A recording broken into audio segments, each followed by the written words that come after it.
This is Jeffrey Madoff, and welcome to part 2 of our conversation today, called Anything and Everything, with my partner, Dan Sullivan. One of the commercials I did for Victoria's Secret, I don't know if you ever saw it, was they had come to me, they wanted to do a gift with purchase commercial. They'd never actually promoted that except in store. So I did something with umbrellas, their gift with purchase. They'd approached me and said, "Can you do anything with umbrellas?" And I said, "Yeah." They said, "So what's your idea?" And I said, "Well, give me a minute." I don't know yet. And it was interesting because I came up with this idea that was sort of somewhere between Busby Berkeley and Bob Fosse in terms of choreography. Mm-hmm. And there, first of all, the feeder was that I'm familiar with theater. So I know how to recognize different kinds of choreography. And Busby Berkeley with film and overhead and how to do certain things that composed really cool with an overhead shot and all of that sort of thing. But then I talked to a composer for the music, and he's a talented guy. And I said, "So here's what I want. I want the sound of thunder. I want the sound of rain.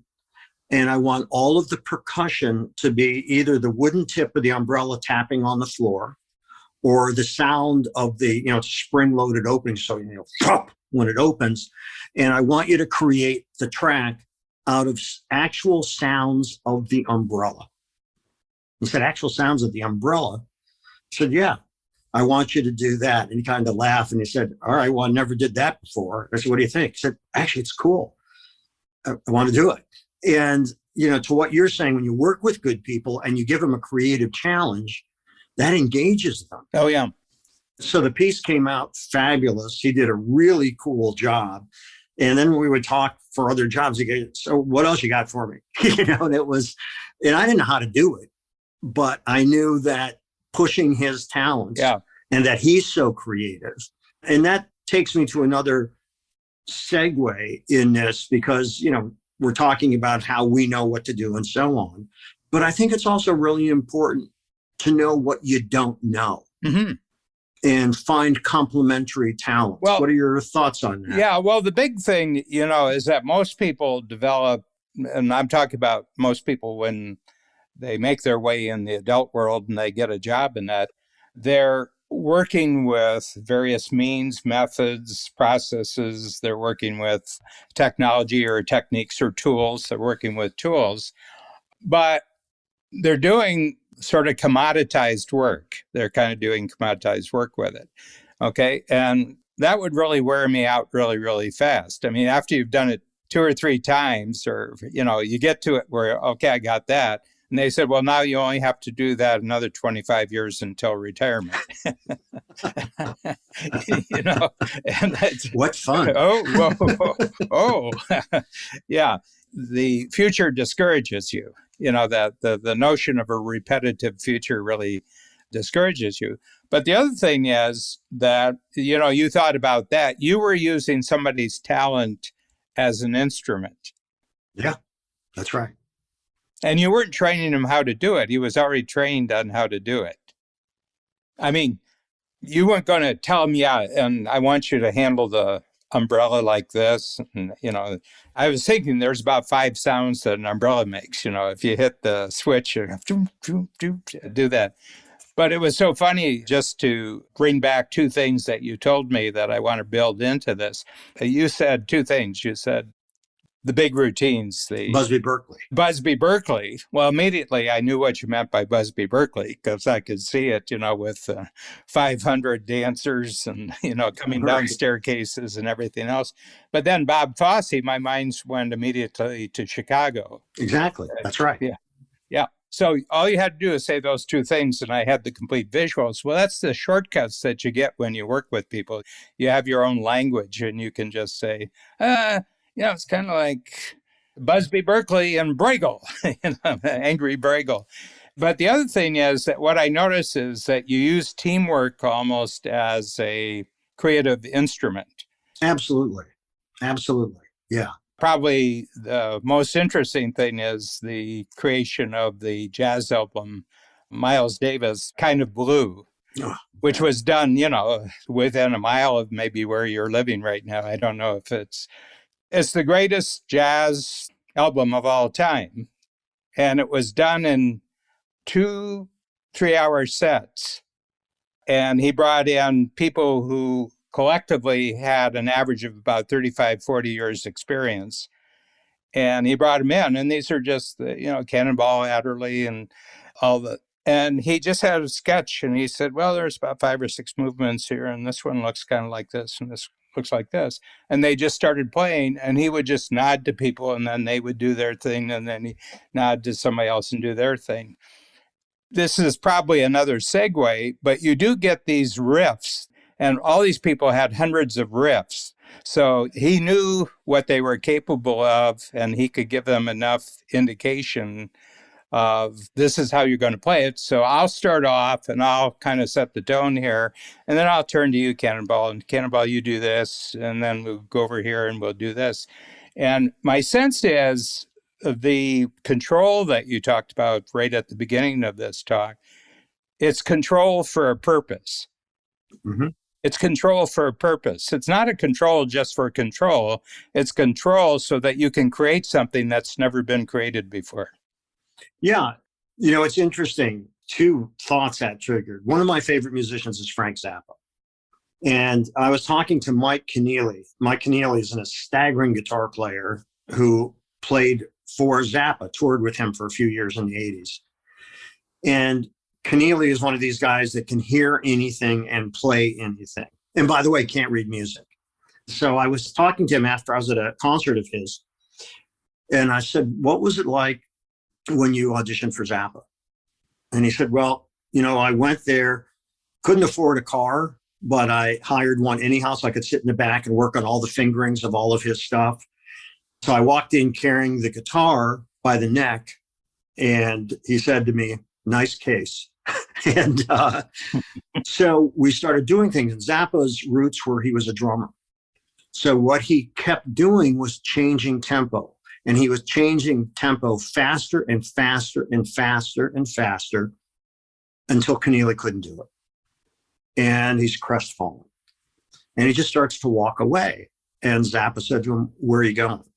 He said, I couldn't do what you wanted me to. And Zappa said, nobody could. I take musicians to their breaking points so I know how complex I can make the composition for live performance, which I thought was absolutely fascinating, because to take somebody so you know how far you can take them is, phenomenal. And then when you hear his music, and the reason there's not lots of Zappa cover bands is because the music is just way too hard to play. But I thought, wow, that's really interesting. So, of course, Keneally got the job. And Zappa wanted to see how far he could take him, which I think is incredible. Yeah. And I think when you work with really talented people, I have never met, I can say it this categorically, I have never met a highly talented person who doesn't love the challenge of pushing their boundaries. Mm-hmm. And I think that that's really cool. And so plays back into not only your who, not how, but it also plays back into having effective collaborations. Yes. Because it's not about, as you said accurately, it's not about controlling their performance.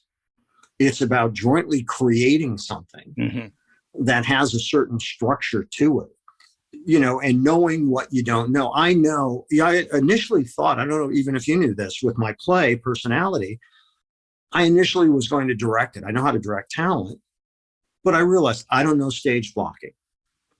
I don't know how to work in choreography. I don't know how to do a lot of these things that are unique to a live theatrical performance. And it's also going to be a lot harder to get financing if I'm the front person as director. Yes. Because I have no track record in that. And so in interviewing directors and, ending up with Sheldon Epps, who you met, who's phenomenal. And I'm so happy that we're working together. It was, I knew what I didn't know. I know how to judge talent, and I know how to also assess the personality to know that we can work together, even if it's stressful. As you get older, you can sort of smell it early on if somebody's going to be too high maintenance and it's going to hurt the overall enterprise. But knowing what I didn't know, it was liberating Yeah. as opposed to think, I can't direct this. More so, it was a learning opportunity to enhance my skill set by learning how it's done from someone who's a master at doing it, then also getting the best out of everybody. Mm-hmm. Yeah, and I feel the same way with just the project that I was talking about, the quarterly books. So what I do is I have a way of breaking books down into mindsets. So all my books are mindset books. For example, I have one that just went to press last week, which is called Zooming Ahead. And I said, zooming, people are just thinking of this as another technology. I think this is a real shift of how things can get done in the world. So I said, Zoom is not replacing any other communication system. It's replacing transportation systems. That's absolutely right. No, I totally agree. And I said, you're here, but you're also there. And everybody else is there and also here. Well, that's right. Yeah. And I said, you have to realize that the burden of travel is almost like a law of gravity up until a year ago, that if you were thinking about anything in the future that you were going to undertake, automatically you factored in the travel burden. Right. And then one day you don't have to do that. I think some people are very uncomfortable with Zoom because the travel burden got taken away and they had sort of attached themselves to the travel burden. It was part of their shtick. They could say, sorry, I'm late. There's no reason for being late on Zoom. Right. I said, you were in the kitchen. Why are you late? Right. Yeah, 20 feet to your destination. How do you be late on Zoom? I'm sorry, I have to go. Where are you going? Well, you're right. Zoom is a travel mechanism because what it removes is sense of place. Yes. You can be anywhere as long as you have an internet connection. Yeah. And if not for Zoom, these last 13 months would have been a total wipeout in terms of preparation for the play. Oh, yeah. Because I couldn't have met with people and had the Zoom meetings with my director and the set designer, all these people, couldn't have done it. It's benefited my class because I'm not limited by geography. And even people who are in the city who would come to Parsons in person, which I do love. I mean, I'm a performer. I like being in front of a live audience. I like hearing the laughter and I like feeling the energy and all that. But I'm able to get people who I might not otherwise get because they only have to walk 20 feet, to where they're set up to do it. Or they're in California. Exactly. Or they're in California. That's right. Yeah. So my sense is that this has really, really changed. So I created this book and it's 8 mindsets on it. What I do is I just sketch out what the mindsets are, and then I do a little outline of the mindsets with just what would be subheads in the book. Old advertising trick. Don't worry about the copy, worry about the headlines. Advertising is strictly about headlines and subheads. It's not about the copy. The copy comes easy once you've got the headlines. So I've got basically 5 subheads per chapter. Each chapter is about 4 pages, and we have 2 pages of cartoons. And the other thing is that I've mastered something called the second person singular. Okay, so in every book I write, it's always you, Jeff. This is how you're approaching things right now. And Jeff, you have lots of thoughts about things, and there are certain thoughts that are a lot more important than other thoughts, Jeff. And for 50 pages, says, Jeff, you think this, you feel this, you're striving for this and everything else. And the reason is I'm only writing for one kind of person. I'm only writing for an ambitious, creative, cooperative entrepreneur. I'm not writing for anything in the world except that sort of person. So over 45 years, I've known who this person is. And then Shannon Waller, who's a team member, I think you've met Shannon on certain occasions, but she's a 30-year team member with Coach. We go into a studio or we do it on Zoom, and she just asks me questions about my script. And then I give stories and everything. And then it gets transcribed and it goes to a writer who is blind. He's been blind since 15 years old, but the technologies are so good now. And he takes everything, the transcript and my outline, he puts it in 4 pages. And in the last 5 books, I haven't changed a word. He's got me down. His sister is the editor. And they worked together. And she said, this line here, Dan wouldn't say it that way. Isn't that something that Dan would say? Dan would never say that. And he says, oh, good. So she's got my voice. So she's the keeper of my voice. And then he's a good writer, and comes back. And then, we do the cartoons and everything, but there's about 9 people. So we're doing a video on how the whole team works together and where it starts, and how it gets through. And just to touch the point here about teamwork, when I went to Rome the first time, the thing that gets you about Rome are the fountains, these incredible fountains. And they were all done basically by one person, Bernini. Bernini was the great fountain guy. Parts of the Vatican are Bernini. And I said, how can a human being create all this stuff? So I started doing some research on Bernini. Bernini had 10,000 craftsmen that worked for him. He had nose guys, he had ears guys, he had finger guys, and he'd sketch things out. And he said, no, little this way. And it tells me the one thing that a lot of people, they don't know the complete cycle of how business actually works. They don't understand the teamwork of business. And art. That's right. Like Dale Chihuly, the glassblower. Mm-hmm. He lost his sight in one eye and he couldn't be a glassblower anymore. He says, that doesn't mean I can't hire glassblowers. Exactly. That's right. Yeah. So he's got a company with hundreds of craftspeople who do his glasswork. Well, you know what Andy Warhol's studio was called, don't you? The Factory. Mm-hmm. And it was exactly that. He had people making his silk screens, and he had organized labor, basically, who were rendering his artwork. Mm-hmm. I don't know how many, but there was a lot, and it was literally called The Factory. The Factory, yeah. So, yeah, it's really interesting. And when you talk about Zoom replacing travel, mm-hmm. when you think about it, there's other technology. For instance, the phone. When you wanted to talk to your neighbor, you'd have to go outside and find your neighbor and talk to them. And the phone eliminated the need for travel. Yeah. In a certain way. Yeah. Right. So when you could bring audio entertainment into the home, once areas got wired, you could bring radio in. So you were able to do that and eliminate the sense of distance. Mm-hmm. And then, of course, television. Mm-hmm. It's really interesting because so many things are iterations on what came before. Mm-hmm. And you look at these things, when I was talking to Damon John, mm-hmm. he said, you're not going to do anything new. If you've been born since caveman days, you're not going to do anything new. It's all going to be either a faster delivery of something, but it's not going to be a new thing. Zoom took Skype in phones, party lines, if you will. And now look at Clubhouse, mm-hmm. right? I mean, that's basically a party line.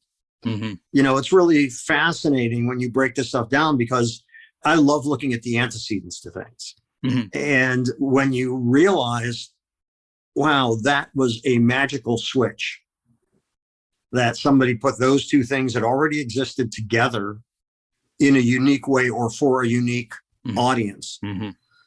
It's really interesting. I love looking at things that way. I love looking at, so where'd that come from? Yeah.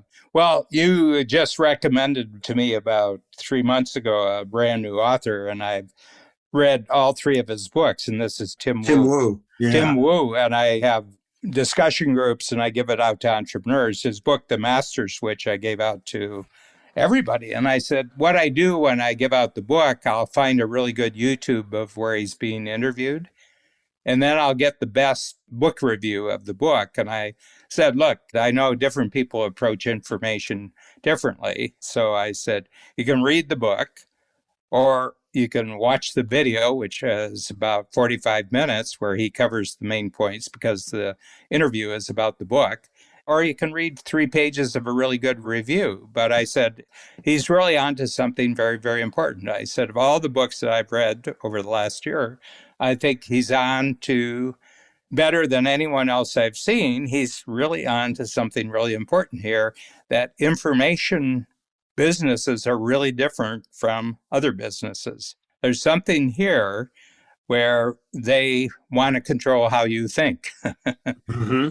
And they want to own how you think. Right. They Yeah. want to own how you think. He said, maybe some of these companies are getting too big for everybody's good. Yeah. Well, when you've got a phrase, the attention economy, Yeah. well, of course, what's that economy based on? Capturing and holding your attention. Yeah. Yeah. Anyway, how would you review the main points of what we've talked about so far? Well, one of the things I love is we always set out at the beginning what we're going to talk about and then never talk about that, but a bunch of other stuff. Well, we did talk about risk. We'll come back to risk. We've enhanced our future appreciation of a subject not talked about today. Yeah. But the thing that I really love is how to get things started. And I think that you really identified some really crucial. There's this betting on yourself that requires that you control your future in a way that other people don't want to control your future. And I think that you want the control because you're out to create something that hasn't been created before. Yeah, or a variant. Yeah. That makes it, more interesting or somehow feels fresh. I mean, that's right. I mean, I was thinking as we were talking, there were a number of things that we got into with some depth, but I think that whole notion of value, of authority, of control, all those things I think are quite interesting. Mm-hmm. And I enjoy how we're able to go down the rabbit hole. Mm-hmm. And neither one of us really care whether we take a left turn or right turn, go straight ahead, whatever. It's just the propellant is our curiosity. Yeah, we're comparing experiences, and we've both had, I won't say similar experiences, but we've had resonant experiences. Yes. It's such an interesting thing to me because I always tell the entrepreneurs, and I catch them, these days I catch them at quite an advanced stage, just in terms of how much money they have to be making to qualify, for the program. And, most entrepreneurs, if they can match minimum wage for their entire life, they're doing really good. I don't know if you've ever thought about this, but convicts are actually just entrepreneurs with a lower IQ. Or who get caught. No, they don't have a sense of consequence. Mm-hmm. They have a much shorter time frame. You and I, if we park in an illegal place on the street, we can say, how much trouble is this really going to get me into? You're pushing down, I mean, now where do they take these cars when they tow them? New Jersey? Is it they somewhere in New Jersey? It's going to take me about a $250 Uber ride to go out and reclaim my car, and then it's $500 at the time. So, but what we have is we develop a sense of future consequence. Convicts don't have that. Yeah, they have a 3-hour time frame or a 24-hour time frame. But the thing is, they've actually done studies of people who specialize in house burglaries. Okay, and they got 1,000 people who had been in prison, in and out for breaking into houses. And they found, on average, their lifetime earnings from robbing houses was equal to minimum wage for 40 years. And what you were just talking about, by the way, is formulating risk assessment. Mm-hmm. Is it worth the risk? Yeah. We can venture into time and we can see the consequence. Actually, I think creativity is based on, but I think ethics and morals are actually based on that. If I do something that's illegal or I do something unethical, ethical people have a sense of consequence that I think some other people don't. Anyway, that was great. Yeah, this really felt like we got into a lot of stuff. Yeah. It was very cool. I was thinking as we were talking about some of this, because I love the depth we were going into and what it triggered in both of us, which was neat. Mm-hmm. I think at some point, it would be interesting to explore turning this into a book. Mm-hmm. And distilling this in a way around some of these major thoughts and what that is, which I think could be rewarding for us, fun for us. Oh, yeah. I think that could be cool. Yeah. Well, the other thing is that your entire life experience is potential material. Absolutely. Yeah, which I say, since we both own our respective territories, we might as well make use of them. That's correct. Say hi to Babs. My best to Margaret. Thank you, man. Goodbye. Okay, bye. Thanks for joining us today on our show, Anything and Everything. If you enjoyed it, please share it with a friend. For more about me and my work, visit acreativecareer.com and madoffproductions.com. To learn more about Dan and Strategic Coach, visit strategiccoach.com.